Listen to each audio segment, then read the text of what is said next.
നമസ്കാരം. ലേഖ ഹോസ്പിറ്റലിന്റെ മറ്റൊരു വീഡിയോയിലേക്ക് സ്വാഗതം. നമുക്കെല്ലാവർക്കും വളരെ സുപരിചിതമായിട്ടുള്ള ഒരു പേരാണ് കൊട്ടൻ ചുക്കായ തൈലം. നമ്മളെ യൂട്യൂബിലൊക്കെ അടിച്ചു നോക്കിക്കഴിഞ്ഞാൽ ഒരുപാട് കൊട്ടൻ ചുക്കാതിയുടെ റെഫറൻസ് ഒക്കെ നമുക്ക് കിട്ടുന്നുണ്ട്. പക്ഷേ ഇന്നത്തെ ഈ വീഡിയോയിൽ നമ്മൾ മെയിനായി ഫോക്കസ് ചെയ്യുന്നത് കൊട്ടൻ ചുക്കാതി വളരെ പ്രാക്ടിക്കലായിട്ട് നമുക്ക് എങ്ങനെ ഉണ്ടാക്കാൻ പറ്റും. കാരണം മിക്കുള്ള വീഡിയോസിലും ഇതിന് ജനറലായിട്ട് ഇതിന്റെ ഉപയോഗവും ഉണ്ടാക്കുന്ന കാര്യങ്ങളും പറഞ്ഞു പോകുന്നതല്ലാതെ വളരെ സ്പെസിഫിക് ആയിട്ട് പ്രാക്ടിക്കലായിട്ട് നമുക്ക് എങ്ങനെ യൂസ്ഫുൾ ആവുന്ന രീതിക്ക് ഉണ്ടാക്കാം എന്നുള്ളതിനെ പറ്റി പറയുന്നില്ല. അപ്പോൾ അത് ഉണ്ടാക്കാൻ ശ്രമിക്കുന്ന ഡോക്ടേഴ്സിനും അല്ലെങ്കിൽ വൈദ്യശാലകൾക്കും ഒക്കെ ആയിട്ട് ഈ ഒരു വീഡിയോ ഉപകാരപ്പെടും. ആദ്യം തന്നെ നമുക്ക് എന്തൊക്കെയാണ് കൊട്ടൻ ചുക്കാതി തൈലം ഉണ്ടാക്കാനായിട്ട് വേണ്ടി വരുന്ന സാധനങ്ങളെന്ന് നോക്കാം. അതിന്റെ ഇൻഗ്രീഡിയൻസ് എന്തൊക്കെയാണ്? ശുദ്ധം ശുദ്ധി വജാശിഖ്രു കാർത്തോട്ടി ലക്ഷ്യനം കഥ സിദ്ധാർത്ഥം സുവാഹം ദേവദ്രുമം, ഇത് ഇത്രയാണ് വരുന്നത്. അതായത് ഒരു 9 ഇൻഗ്രീഡിയൻസ് ആണ്. അതായത് നമ്മൾ അങ്ങാടി എന്ന് പറയുന്നത് ഒരു 9 എണ്ണമാണ്. അതിന്റെ മലയാളം നോക്കുവാണെങ്കിൽ ശുദ്ധം, ചുക്ക്, കൊട്ടം ചുക്ക്, വയമ്പ്, മുരിങ്ങ, അതുപോലെ തന്നെ വെളുത്തുള്ളി, പിന്നെ കാർത്തോട്ടി, അതുപോലെ തന്നെ നമ്മുടെ കടുക്, രാസ്ന, നമ്മുടെ ചിത്തരത്ത എന്ന് പറയുന്നത്, പിന്നെ ദേവദ്രുമം അല്ലെങ്കിൽ ദേവദാരു. ഇത്രയാണ് നമുക്ക് ഇൻഗ്രീഡിയൻസ് വരുന്നത്. അതൊരു 9 എണ്ണമുണ്ട്. ഇത് മാത്രമല്ല ഇനിയും ഉണ്ട്. രതി ചിഞ്ചാരസവും, അതായത് നമ്മുടെ തൈരും പിന്നെ അതുപോലെ തന്നെ പുളിയിലയുടെ ചാണം. ഇത്രയും സാധനങ്ങളാണ് നമുക്ക് കൊട്ടൻ ചുക്കായ തൈലം ഉണ്ടാക്കാനായിട്ട് വേണ്ടി വരുന്നത്. അപ്പൊ നമുക്ക് ഇൻഗ്രീഡിയൻസ് കിട്ടിക്കഴിഞ്ഞു.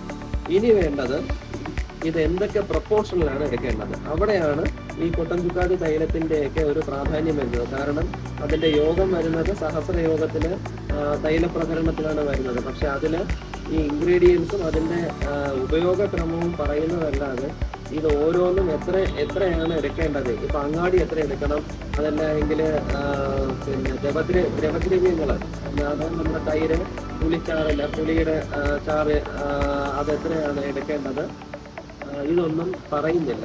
അതുകൊണ്ടാണ് മിക്കുള്ള ആൾക്കാർക്ക് ഒരു കൺഫ്യൂഷൻ വരുന്നത് ഇതെങ്ങനെയാണ് പ്രോപ്പറായിട്ട് ഉണ്ടാക്കാന്നുള്ളത്. അതുകൊണ്ട് നമ്മൾ ഫോളോ ചെയ്യേണ്ട ഒരു സിമ്പിൾ ഒരു ഇക്വേഷൻ ഞാൻ പറഞ്ഞുതരാം. 1/4:1:4. ഈ ഒരു സിമ്പിൾ ഫോർമുല ഓർമ്മിച്ച് വെച്ചേക്കാം. അതിൽ 1/4 എന്ന് പറയുന്നത്, അതായത് ലെഫ്റ്റ് വിങ്ങിൽ കിടക്കുന്ന ആളെന്ന് പറയുന്നതാണ് നമ്മുടെ അങ്ങാടി. നടുക്ക് കിടക്കുന്ന ആളാണ് നമ്മുടെ തിലതൈലം അല്ലെങ്കിൽ എള്ളെണ്ണ. ആ ഒരു ബേസ്, അതാണ് നമ്മുടെ കൊട്ടൻ ചുക്കാത്തിയുടെ ബേസ് എന്ന് പറയുന്നത്. ഇനി റൈറ്റ് വിങ്ങിൽ കിടക്കുന്ന ആ 4 എന്ന് പറയുന്ന ആളാണ് ദ്രവദ്രവ്യം. ഓക്കെ, സപ്പോസ് ഒരു എക്സാമ്പിൾ പറയുവാണെങ്കിൽ 1 ലിറ്റർ നമ്മൾ തിലതൈലം എടുക്കുവാണെങ്കിൽ, 1 ലിറ്റർ എള്ളെണ്ണ എടുക്കുവാണെങ്കിൽ, ആദ്യം നമുക്ക് അതിന്റെ വലത് വിങ് നോക്കാം. അതിന്റെ 4 ഇരട്ടി 1/4:1:4 എന്നാണ്. അതായത് അതിന്റെ 4 ഇരട്ടിയാണ് നമ്മൾ ദ്രവദ്രവ്യം എടുക്കേണ്ടത്. ദ്രവദ്രവ്യവും അപ്പോൾ ചെറിയൊരു കൺഫ്യൂഷൻ വരും. നമുക്ക് 2 ദ്രവദ്രവ്യങ്ങളുണ്ട്, പുളിയിലച്ചാറുമുണ്ട്, അതുപോലെ തന്നെ തൈരുമുണ്ട്. അതിൽ നമ്മൾ പുളിയിലച്ചാറിനെയാണ് പ്രധാനപ്പെട്ട ദ്രവദ്രവ്യമായിട്ട് കണക്കാക്കുന്നത്. അപ്പൊ അതുകൊണ്ട് നമ്മൾ 1 ലിറ്റർ തിലതൈലം എടുക്കുകയാണെങ്കിൽ അതിന്റെ 4 ഇരട്ടി പുളിയിലച്ചാറ് എടുക്കണം. ഓക്കെ, രണ്ടാമത്തെ ദ്രവദ്രവ്യമായ തൈരിന് നമ്മൾ തൈലം എത്രയാണോ എടുക്കുന്നത് അതേ എമൗണ്ടിൽ എടുത്താൽ മതി. അതായത് 1 ലിറ്റർ എണ്ണയാണ് എടുക്കുന്നതെങ്കിൽ 1 ലിറ്റർ തൈര് എടുത്താൽ മതി. പക്ഷെ 4 ലിറ്റർ പുളിയിലച്ചാർ എടുക്കണം.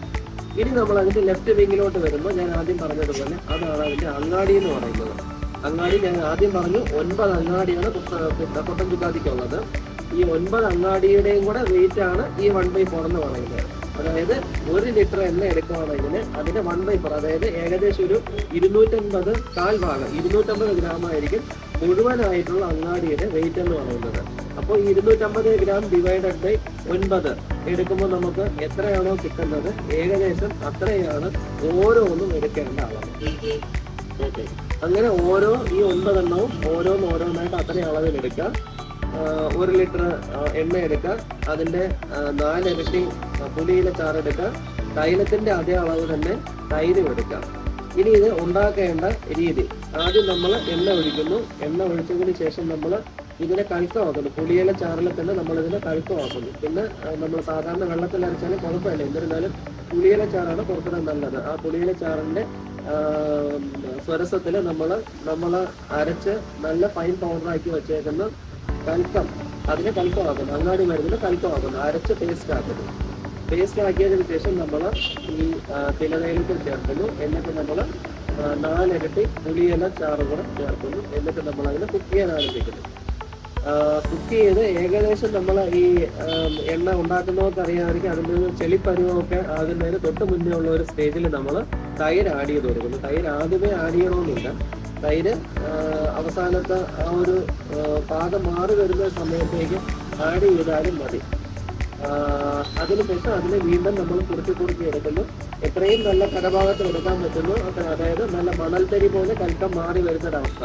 ആദ്യം ഒരു ചെളിഭാഗമൊക്കെ ഉണ്ടാവും. നമ്മളെ പാകം പറയുകയാണെങ്കിൽ ഒരു മൃദുഭാഗം കഴിഞ്ഞ് മധ്യഭാഗം കഴിഞ്ഞ് കരഭാഗത്തിലോട്ട് എത്തുന്ന നല്ല മണൽത്തരി പോലെ നമുക്ക് ഈ കൽക്കത്തിനെ കയ്യിലെടുക്കാൻ പറ്റും. അങ്ങനെ ഒരു അവസ്ഥയിൽ നമുക്ക് എണ്ണ വാങ്ങി വെക്കാൻ പറ്റും. അപ്പോൾ അങ്ങനെയാണ് നമുക്ക് കൊട്ടൻ ചുക്കാത്തി ഉണ്ടാക്കാൻ പറ്റുന്നത്. കൃത്യമായിട്ടുള്ള അളവും കാര്യങ്ങളും ഇതാണ്. നിങ്ങൾക്ക് എത്ര ലിറ്റർ ഉണ്ടാക്കണോ ഇപ്പം ഞാൻ ഈ പറഞ്ഞ കണക്ക് വെച്ചിട്ട് അതിന് ഡിവൈഡ് ചെയ്തെടുക്കാം അല്ലെങ്കിൽ മൾട്ടിപ്ലൈ ചെയ്തെടുക്കാം. ഓക്കെ.